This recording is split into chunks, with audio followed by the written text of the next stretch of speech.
I first met Brenda Leaks when she applied to be the middle school head at the Overlake School in Redmond, Washington. I was on the board of the school, and Brenda's interviews included a group session with a couple of board members and a number of parents.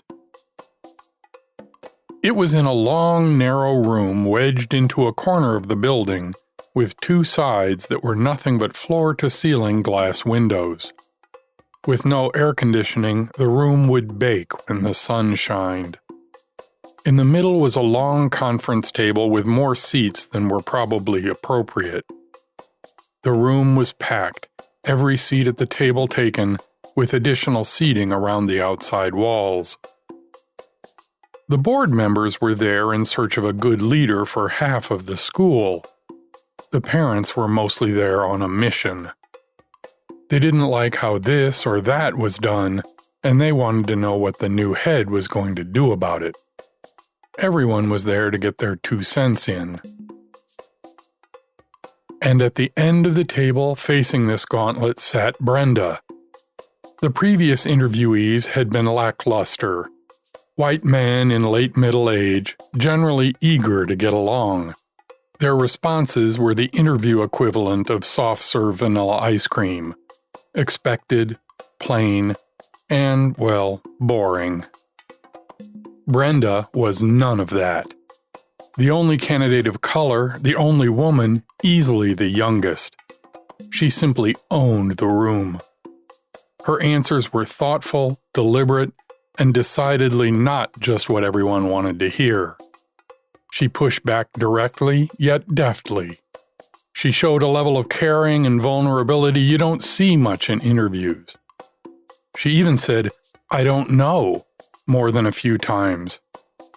Just 3 years out of graduate school, with only one head's job under her belt, she was clearly a leader. When it was over, I left that room and immediately called the board president. I told her that if Brenda left campus without a job offer, the school was crazy. Not long after was the beginning of Brenda's tenure at Overlake and our friendship. And that's what this is all about.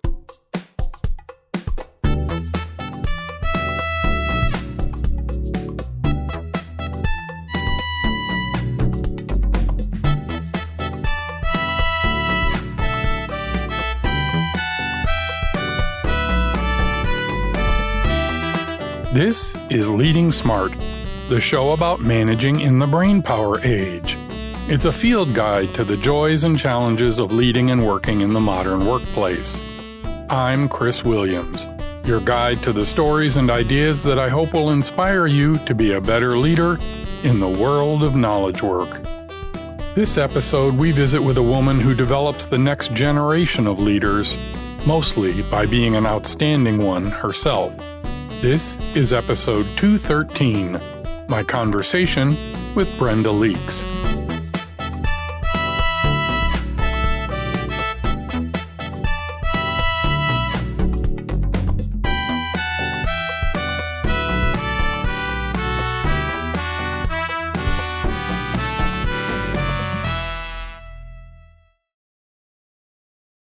Today, Brenda Leaks is the head of school at the Seattle Girls' School. It's an independent school in the inner city with a goal of helping girls find their voice and develop into future leaders. Brenda recently wrote an editorial for the Seattle Times entitled, "We Must Have Difficult Conversations with Our Children." A reflection on the world her young son will face, it's a powerful discussion about the state of racial justice in the country. It was so powerful that I knew I wanted to visit with her.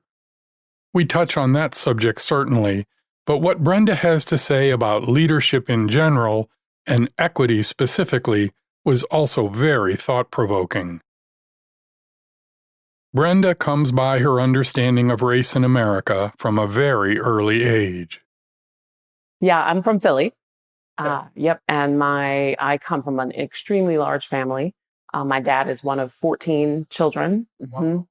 And those 14 children had 42 children of their own. So I've got a large number of first cousins. And then my mom's side is also large. when I spent most of my life in Philly, but when I was in fifth grade, I went to live with my aunt who lived in Allentown, or just outside of Allentown, in this little town called Slatington. The Appalachian Trail was just behind our house. Like, that's how it was out there. Yeah. My first experience seeing a live bear, like, and lots of other live animals, because I had grown up in Philly. Also, my first experiences with kind of overt racism were in those early days. I was the only person of color for, 4 grades below me and 3 grades above me. The school that I went to had just started celebrating MLK Day, and I graduated in 95. So they had just started celebrating MLK Day, maybe 3 or 4 years before I got there. So yeah, one of my earliest memories of being in this little town was us being at a gas station, and there was only one in the town. We're at the gas station, and a woman comes up to me and my aunt, who I was with. That's who I was living with. I went to live with my aunt, and she said, "Oh my goodness, my daughter told me that you're a new student, and she would love to have a play date with you." So this woman at a gas station in this town thought, there's a Black girl. That's probably the Black girl that my daughter mentioned. And she was right. Like, that's how small this town was.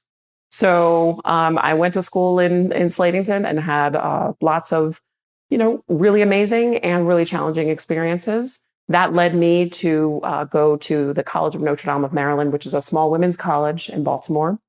And I was the first person in my family to graduate from college. Yeah. And no pressure there. Well, some of my perfectionist tendencies may come from some of that pressure, but it was good. And then after that, I taught for a year in Baltimore public schools. That was not for me.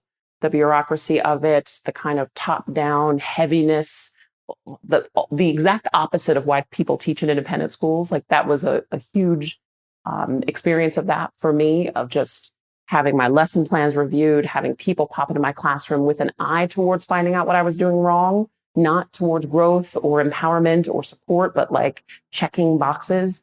I was out of there in 1 year. And then I worked for a program called Summer Bridge. And that's how I found out about independent schools, through that program.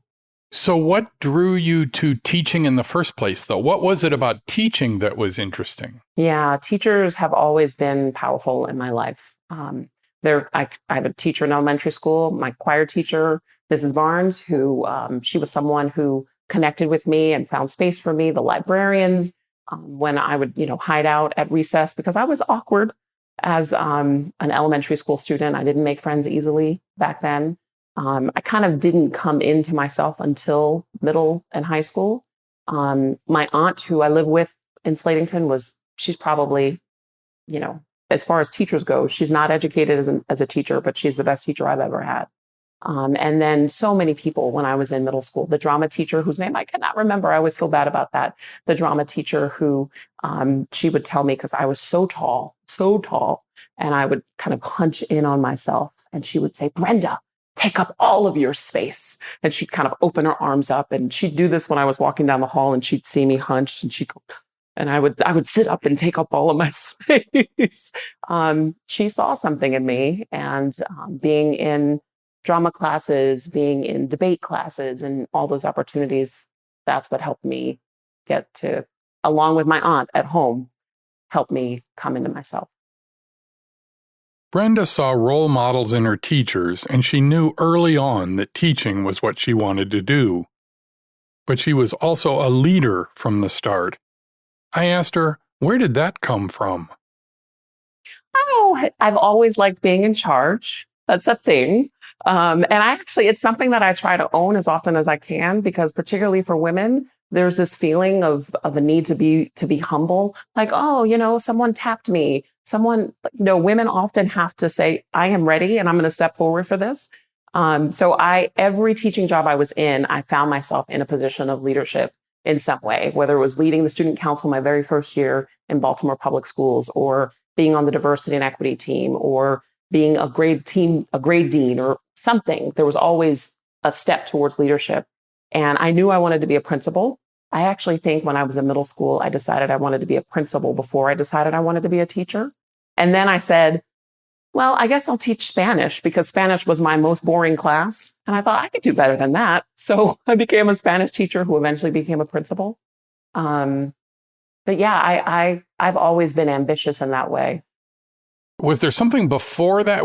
Something about your family life or your family or your aunt or that made you this strong person, this gonna take charge kind of person? Where did the modeling for that come from? I definitely think my aunt still is a huge role model for me.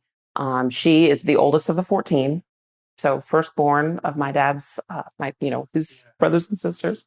And she took care of her siblings for most of her life. Her mother was pregnant, including she had her first child when she was married within 2 or 3 weeks of her mother having her 14th child. Could you imagine being pregnant at the same time as your mother? So she was always in a position where she had to care for others, had to organize others. Her mother was not always able to care for the kids and to hold things together. So she figured out systems and structures and all of those things. She also is a person, I think, who taught me how to be a listener. She did not graduate from college before I did, but she eventually went back to school and graduated from college and became a social worker. She's one of those people who, if you're sitting next to her, the next thing you know, you're telling her your whole life story because she pulls you in with her warmth and her openness. And I think that's a huge part of how I lead and how I connect to people. That's definitely where that came from. And from the moment I went to live with her, I don't know how overt it was if I had to think back on it, but there was always this feeling of we had two things she would say: faith and hard work. Right? So you do your best and then trust that the rest will work itself out. And then the second thing is that she would say is you always want to take your next best step because it sets you up for the step after that. And so like this drive of doing the best that you can, being whatever that looked like. It was not you have to get the best grades, you have to win every competition, but it was definitely, I expect you to do your best. That drive kind of got ingrained in me.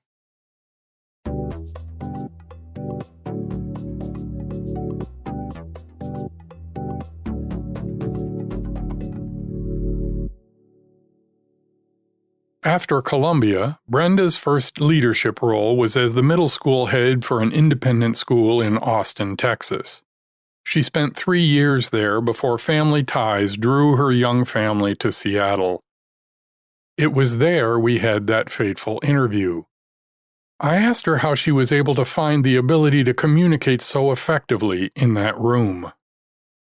There's a term that is used, it's called code switching. I got really good at code switching. I got really good at kind of reading the room and figuring out how I needed to show up so I could connect with people. And some people feel like code switching means you're being inauthentic. And for me, that's not what it's about at all. It's about figuring out how I'm going to best connect with people. Right. So when I would go home to Philly in the summer, I would spend the whole summer with all my cousins and, with my brothers in Philly. Right. I'm running around and I'm talking like everybody else is talking. And then when I went back to Slatington, I tightened it up a little bit because I knew that was it would be a distraction from my goal of connecting and communicating with people. And sure, there's a part of me that always felt like people should have a broader perspective that does not make me be in a position where I have to decide to code switch or not. But that's the world that we live in. There's where identity becomes a part of that. And, there are the layers that get added on, right? So I have to figure out as a Black person, as a woman, right? All those other things, right? I don't have to think about, and this is, the part where equity comes into question because you're code switching to the majority culture generally, right? So I, as a heterosexual person, I don't have to think about how do I show up as a person who is LGBTQ plus. I don't have to think about how I show up. I'm also Christian. I don't have to think how I show up. What do I bring my Muslim identity into the room with me? Right. So I think identity adds a whole nother layer on how you and how you code switch. But being able to talk to the room and being able to win over a room are two different things. She clearly did the latter. Her first day at Overlake gave some clues as to how.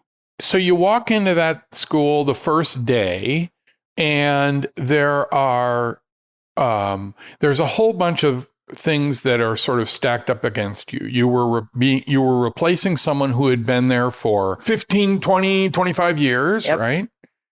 He was in many ways beloved. Mm-hmm.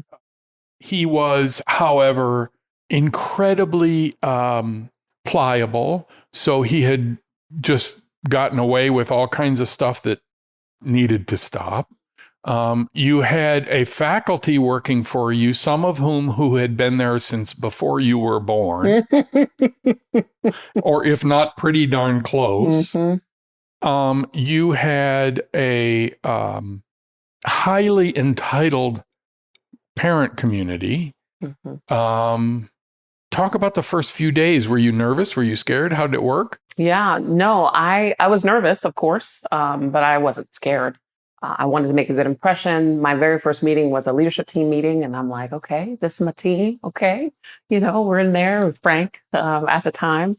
But yeah, I recognized, I think the biggest challenge that I perceived coming into Overlake was complete contrast to my previous school. It was a deep culture. And sometimes deep culture means we're awesome and we don't need to change.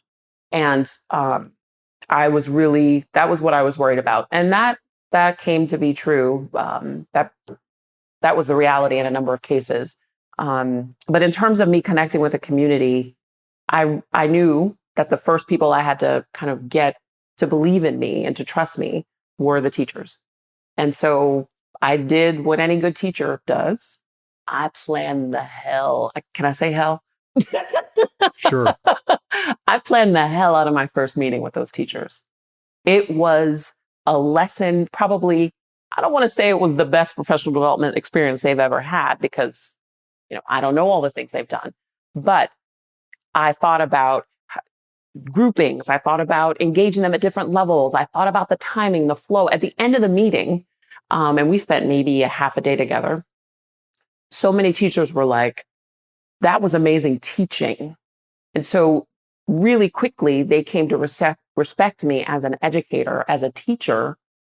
And then we were able to have a conversation about all the other things that needed to happen. And I still approach any meeting, any professional development opportunity, anything that I run as if it's a lesson plan. And I think about what are the objectives? How do I engage my audience? How do I help them connect to each other? How do I help them connect to the material, connect to the learning goals? Like I approach everything as if it's a classroom. And that definitely helped me there with those teachers. It helped me with kids. It's helped me with parents as well. The concept of treating every meeting like a classroom experience got me thinking. Does she do that because she's a teacher, or is there a lesson here for all leaders? I think a lot of people make assumptions about how people are going to connect and engage. And if you made fewer assumptions and asked more questions, like a teacher does, then I think people would be more effective.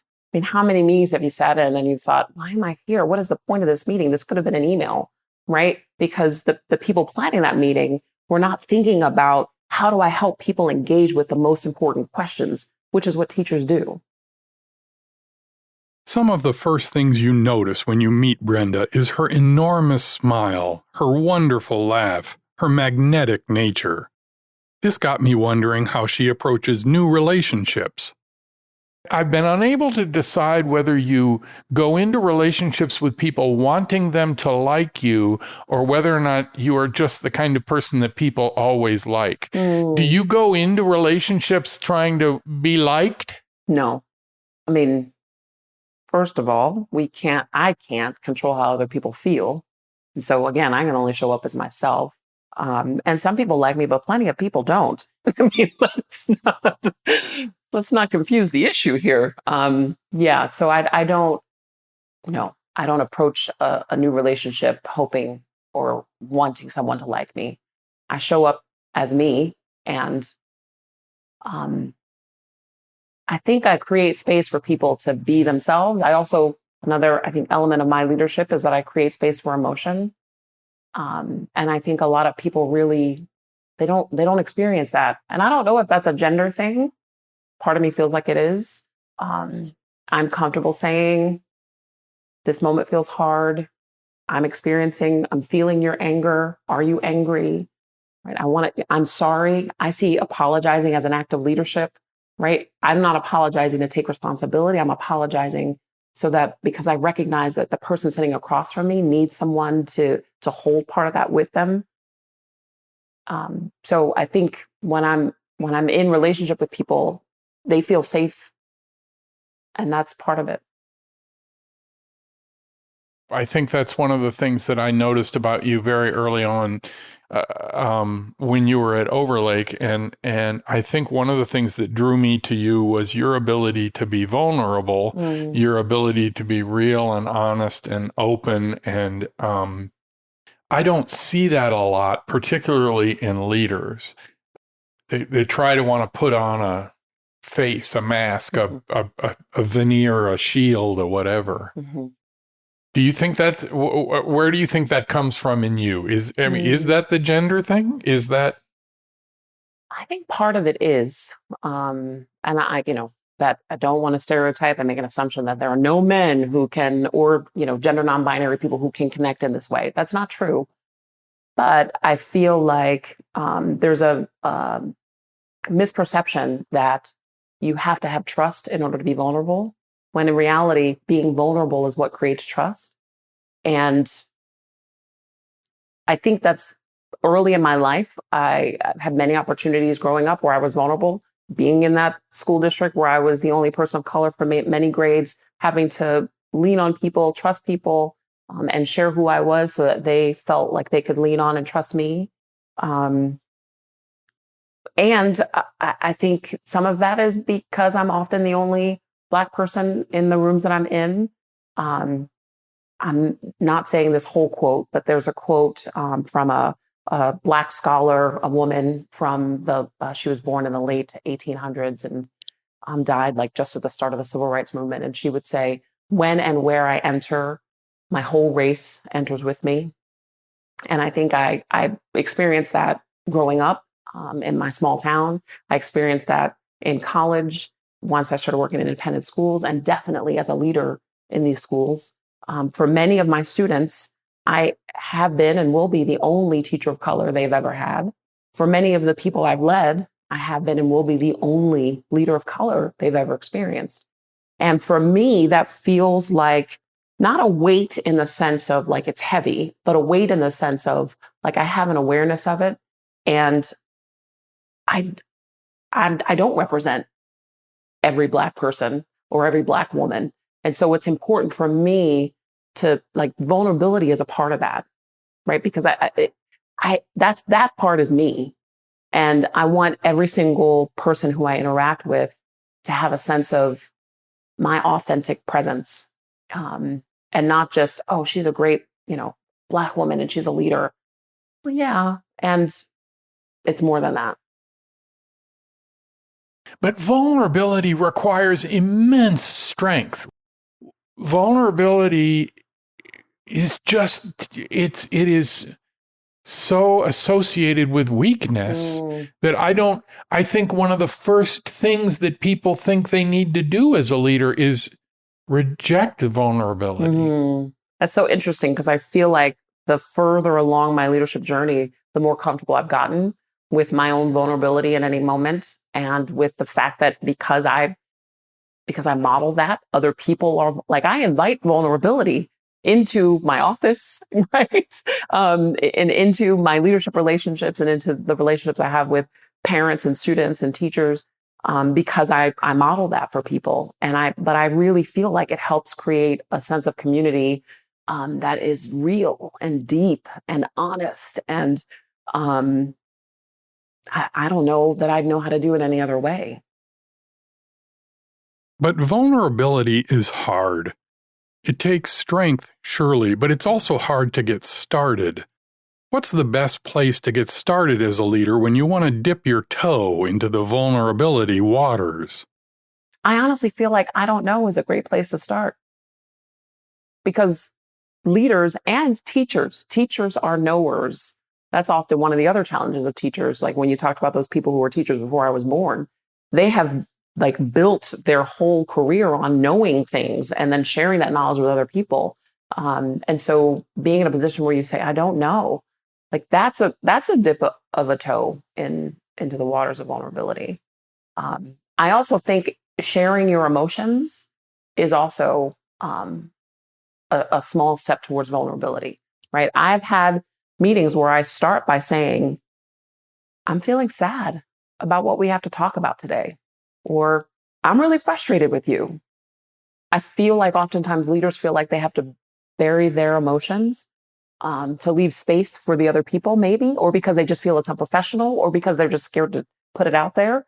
But I think naming emotions is a step towards vulnerability too. I think there's another facet to it. There's a feeling that if I'm a poor leader, I'm a poor representative for my organization if I am not strong. Well, I think there's a balance. I don't think it's true that if you are vulnerable, it means you're not strong. I think that's where the false part of that statement is. And I'm not crying all the time, right? So there's a balance of expressing emotion. And there are moments when, I have cried in a meeting, particularly the moments when I'm more likely to cry is when I'm feeling immense pride in my team. Like it makes me tear up right now. Like they work so hard. They love their kids. They love our mission. And I just, ooh, Yeah. I need them to know that. And I need them Right. to know it's real. So yeah, sometimes I get a little emotional when I talk about my people and our mission.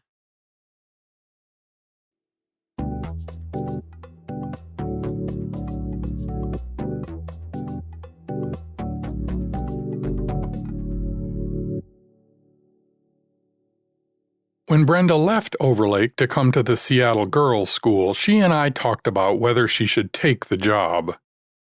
When you went to do that, I specifically remember telling you not to take this job. You sure did. You really did. You and a number of people. But my reason for doing it, I mean, I understood many of the reasons why you wanted to take this job.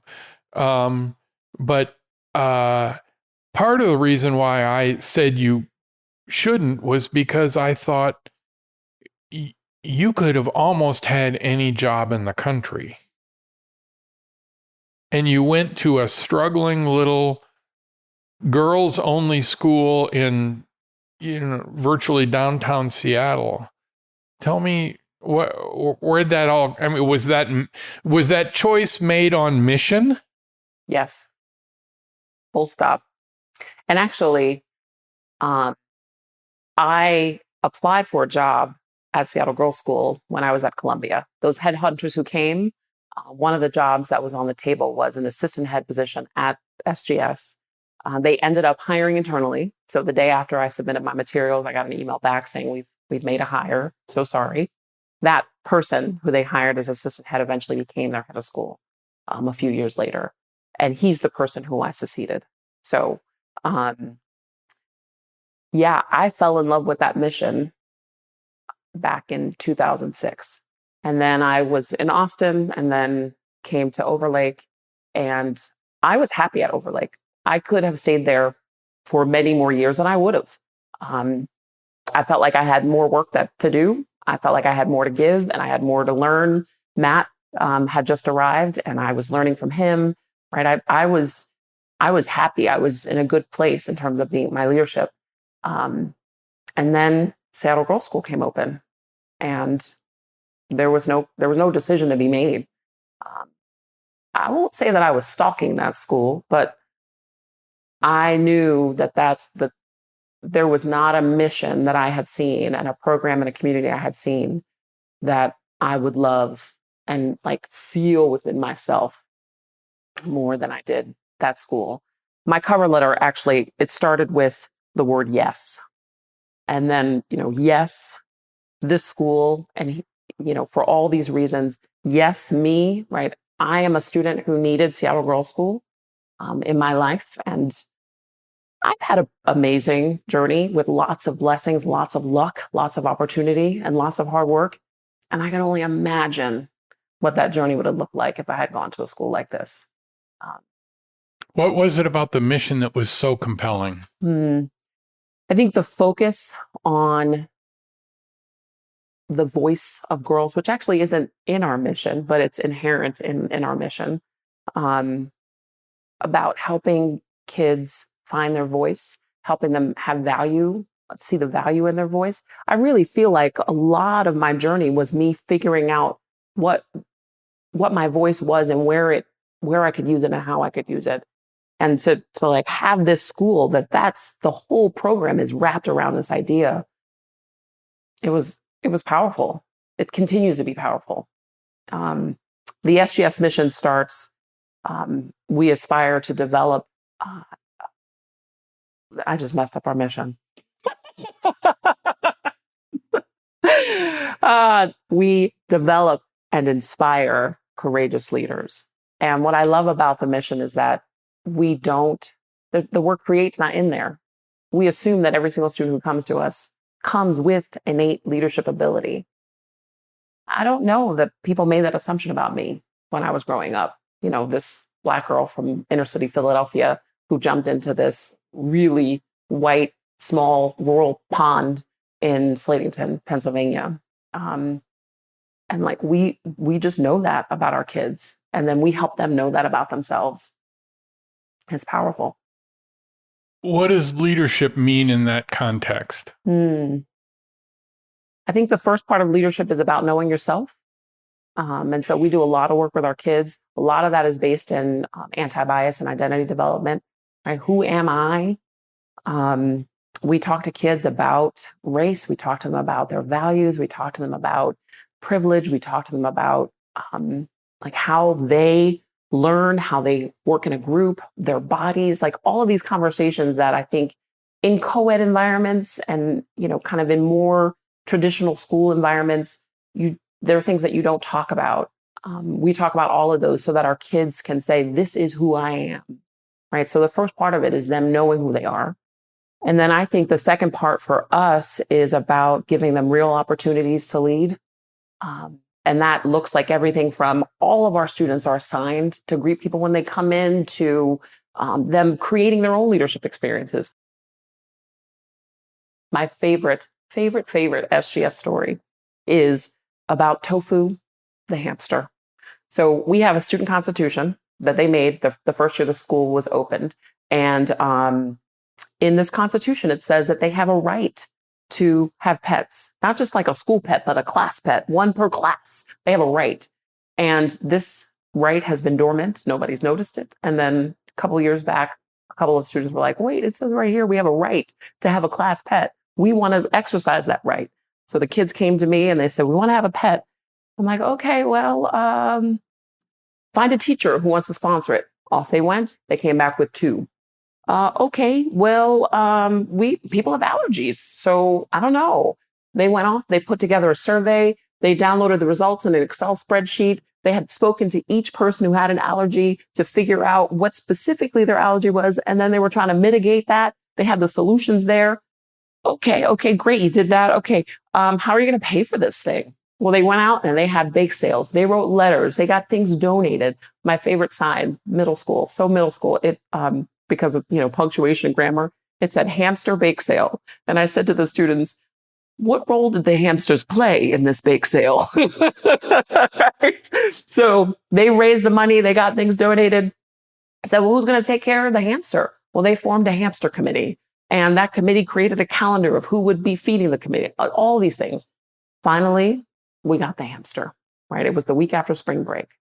And really quickly, we realized that this was going to be a failed experiment because the hamster did not enjoy being a pet for 140 people. And so the hamster ran away. It got out of the cage. It hid in its little, enclosure. It didn't want to engage. The hamster committee was like, oh my gosh, Tofu's overwhelmed, right? They're trying to figure out a visitation schedule for the hamster. So a couple of months, like it was probably the end of May, I said, let's have a meeting with the advisors and the hamster committee. kids. I'm sitting down with the advisor. We had a pre-conversation about how we were going to break the news to them that they couldn't have this hamster. These kids walk in the room and they say, this isn't working. This is not working for Tofu. It's not working for our group that's leading this, and it's not working for the school. We don't think Tofu is the right pet for this school, and we found a home for Tofu. And like I had this moment of like, that's leadership. Like they didn't need me to say it, and they didn't need to like gnash their teeth and have all this upset.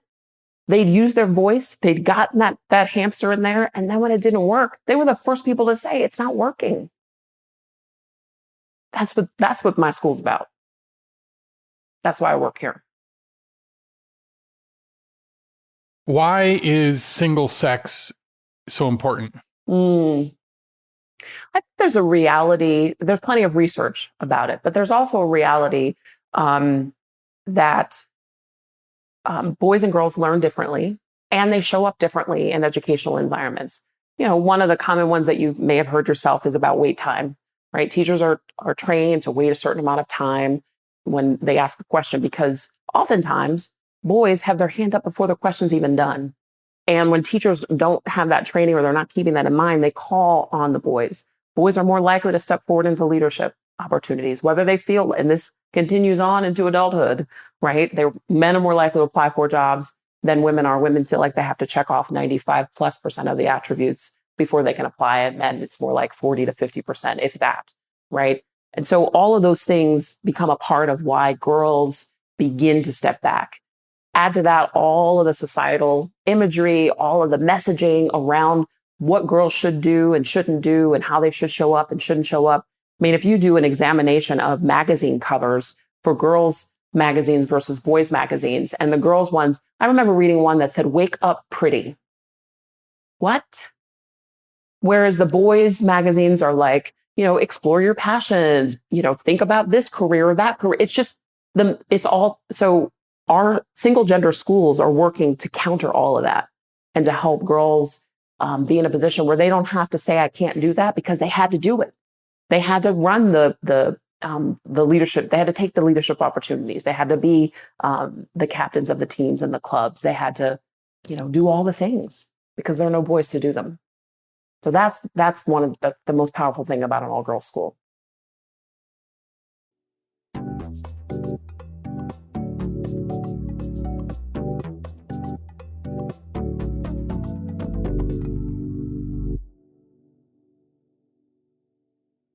Brenda wrote a wonderful op-ed piece for the Seattle Times about racial tension, equity, and how to best make progress on an individual basis. I'll include a link to it in the show notes.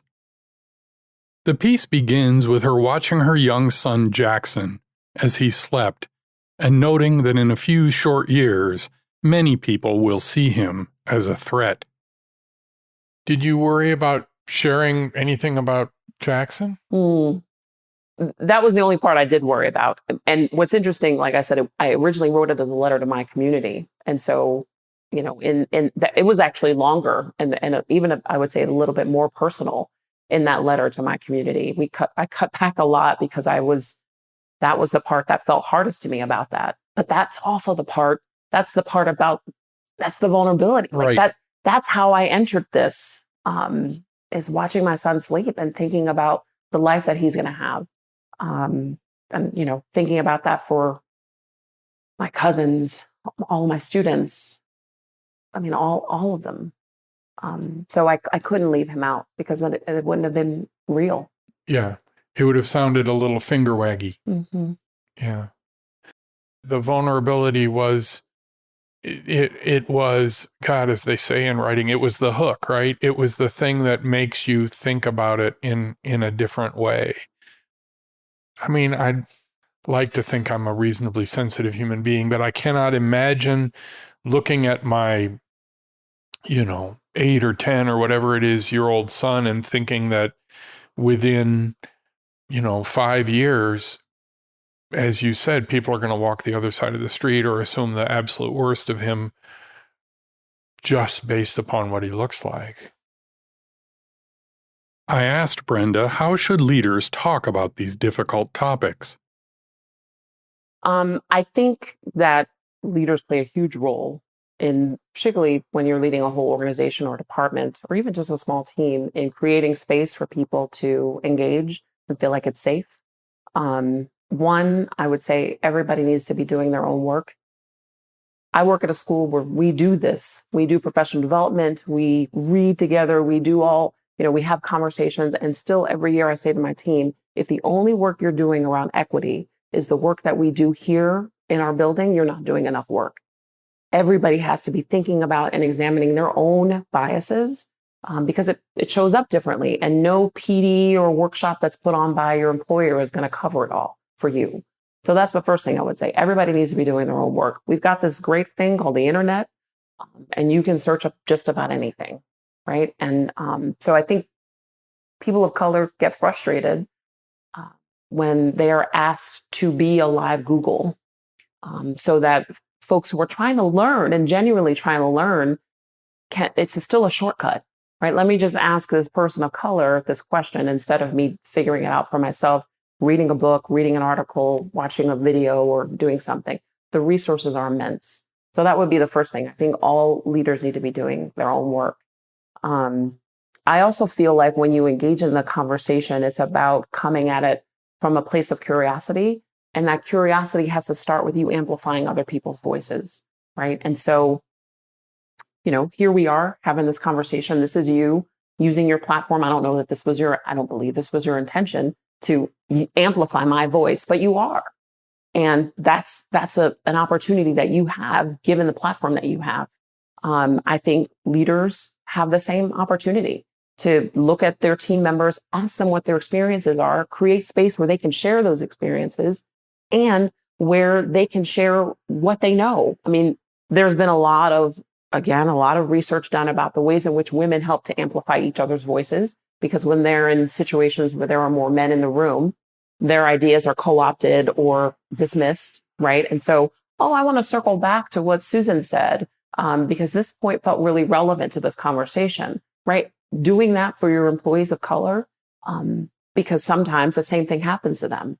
They say something and it feels like what they said just got dismissed or overlooked or co-opted by somebody else. So I think that's something else that leaders can do, amplify the voices of people around them.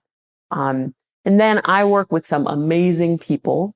And one of the people on our staff goes out and does outreach work, helping schools around the country engage in equity conversations and anti-bias work. And she uses a metaphor of two that I think are relevant here. One is, learning and growing in your cultural competency is kind of, people think it's like flipping a switch, like, great, I've got it, that's on.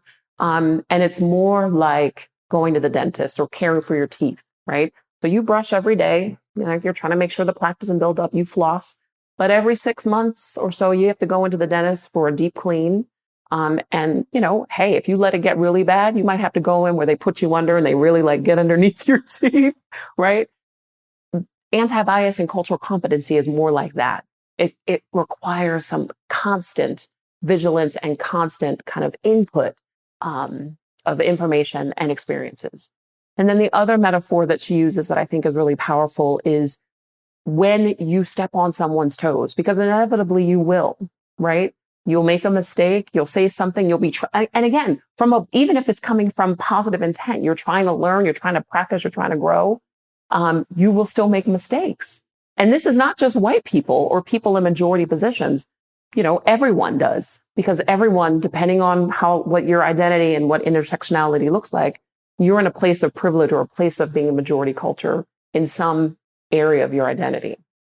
And she shares this metaphor of, when, let's say you're driving your car down the street and you don't see somebody step into the street and you hit them and you run over their toe, let's say, right? You get out of the car. What you don't say is, why were you even there? You should have read the signs. I was driving first, right? You don't make them feel guilty for their own experience. You say, oh my goodness, I am so sorry. I did not mean to do that. I'm going to work on being a better driver, paying more attention. Is there anything I can do for you?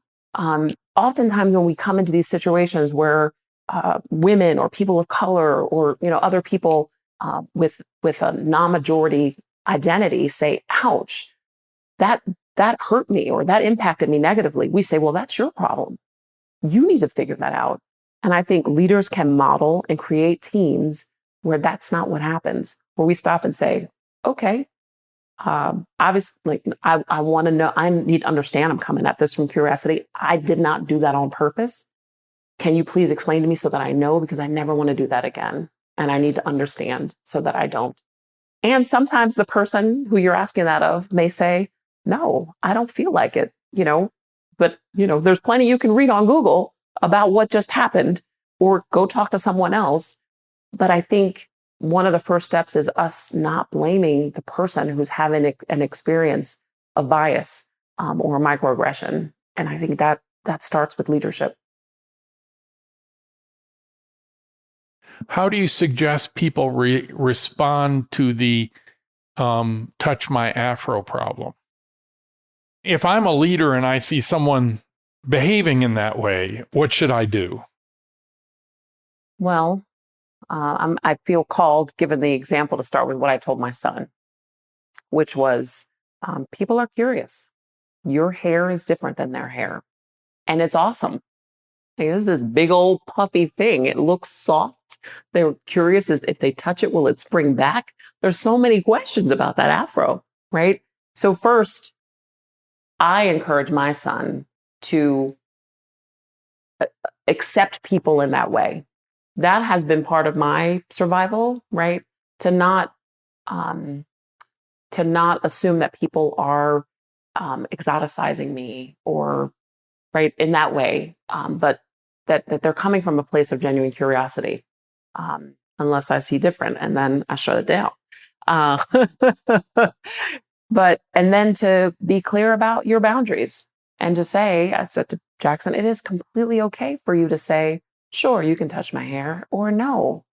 And I told him that when I used to wear an afro, and I was a teacher at this point in my life when I had an afro, and students would ask me all the time, and I would say, you can touch my hair on Fridays at the end of the day because I wash my hair on the weekends, right? Like Black people don't need to wash their hair as much because it's a different texture and a different ways in which the coils, blah, blah, blah, right? So no, you cannot touch my hair on Mondays because my hair is clean and it will be for the next 5 days.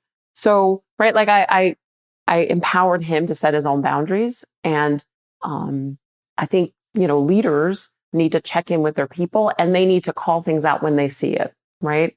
And that can look a lot of different ways, right? So I'm thinking the one that just popped up in my head is gender pronouns, right?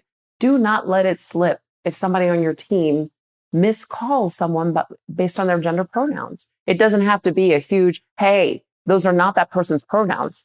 It can just be a soft, remember they use they, them pronouns, or just even saying the next sentence, yeah, right? I was just going to say. As Susie was saying, they, right? Like I keep saying Susie, that's my different examples. And then sometimes it calls for something that's a little bit more direct and in the moment, because it's important for the rest of the team to see the leader doing this. Sometimes leaders want to, I think, in an attempt to avoid embarrassing the person who has kind of made a gaffe, they want to pull you aside. But then what happens is the rest of the team does not witness you standing up for that value of the organization or the person's rights and experience. And so doing it in the moment and saying, I think we need a pause. I just want to acknowledge that this just happened. We're going to need to unpack that. I want to redirect, whatever the word is. When I was a teacher, what we practiced saying was, this is an environment where we want to make sure everyone is safe. And what just happened, I'm worried that it made some people feel unsafe. And so I'm going to stop us here and we're going to move on to this. And then, so everyone got the experience of having, see something be acknowledged, students in this case. And then as a teacher, it gave me a moment to think about, like, how do I want to respond? I didn't have to have the right words in the moment. And then I could follow up with all the people who needed to be followed up with to connect and check in and see what they needed so that they felt whole. Because that's another thing. Sometimes when you insert yourself, that's based on your assumptions about what's happening, not about what the person is experiencing. And so sometimes leaving space of, I'm not sure that what's happening right now is okay. I want to press pause. so that we can come back to this. I want to check in with a few of you. I just want us to move in this direction because I'm concerned about where this conversation is going, or this interaction doesn't feel right to me. Some of our teachers use the word funky when they're with kids. Like if they pass kids and something's happened, they might say, this feels a little funky. Can we just pause and let's redirect, and then we can come back to this. So it doesn't have to be I'd like to give a dissertation around equity and injustice right now because I just saw a microaggression that was happening between two people on my staff. No, it just has to be that people cannot see you as a leader. Let something go because you think it's one time or you're going to follow up on it later. But what they see is it's okay to treat someone in a way that they feel is not right. Yeah, one of the things I find is incredibly helpful is to remember that if you as the leader have seen it, that means that it's almost assuredly happened 100 times before you saw it. That's a great point. Definitely. I've taken way too much of your time. This has been absolutely wonderful. It's fun. I don't get a chance to have this kind of conversation in my leadership. We have other conversations, but just to kind of talk and reflect. So thank you. Thank you.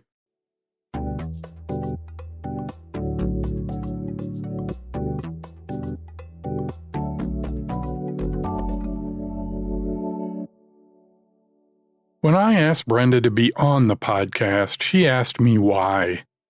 I told her it's because she has always seemed so strong to me. She laughed and wasn't sure about that. I am, and I think now you can see why. I want to thank her for her time in just the second week of a highly unusual school year.